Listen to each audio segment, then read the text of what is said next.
N'oubliez pas de vous abonner et activer la cloche de notification. liggéey Sëñ Tuubaa bii liggéey bii ñu tàmbali da cee bokk waaye liggéey bi rëy na yaatu na te il faut que mu yëpp ko fa mu ko jëmee waaye nag du tee ñu ñaan nanu ñaan liggéey sëriñ bi bii yàlla kattanal nu ñun ñii fi teew nii kattanal nu ak ñeneen ñeneen wuutu ëllëg su ngeen kattanal leen ba bis bi sëriñ bi soxlaa jataay bii muy bisu daje ba rek kon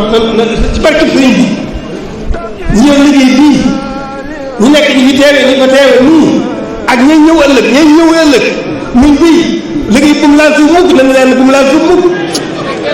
lenn dong moo war a liggéey bi mooy yëkkati baatu sunu borom sëriñ bi ñëw leen yëngutam bépp léppam jàddul lépp ñu ko def ci yëkkati baatu sunu borom i'laahu kalimatillahi al-ulya loolu dong moo ko fi indi loolu it loolu fi bàyyil mooy suñu dono su loolu rek lañ war a nekk suñu lépp ci loolu lañ ko war a def di ñaan nag ñun ñii fi teew ñu ko dolli nu kàttan ba mën ko taawul liggéeyam bii bu nu yàlla wooyee ña wuutu yàlla kattanal leen liggéey bi moom laal suuf nañ ko yëkkati bu loolu ñu yëkkati bu mu laal suuf ilaahu kalimatillahi al-ulya loolu dong muy liggéey bi سادة الأموات تبكي الأراضي إبكى السماوات kon nag bis bi la jëm jëmul sar bis bi la jëm kon nag jërë ngeen jëf moom liggéey baa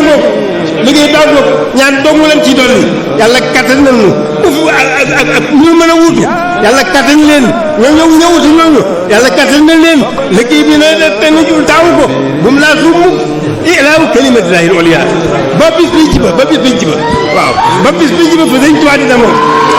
ba bis bi ci ba fa Sëñ Tuubaa di demoo yàlla alhamdulilah yàlla boole ca foofee muy demoo yàlla na si yàlla boole ñun ñëpp nag képp koo xam ne xool Sëñ Tuubaa xolam Sëñ Tuubaa gi ca biir ñu yaa ngi bokk nga ci ñaan bi waaw ndamam ëllëgëm loolee yàlla nañ ci bokk waaye yàlla lu gën a dimbali itam ba liggéey bi ñu taawul ko kooku ba bis biñ ci ba loolu rek lañu ñaan ci barkeem ci baaxam ci ngëneelam ci fàggu jëfam nag ndax lépp fàggu na jërë ngeen jëf kanu yow doonatal kal wedma shibarin min la liminas babil musibati kanu isa. N'oubliez pas de vous abonner et activer la cloche de notification.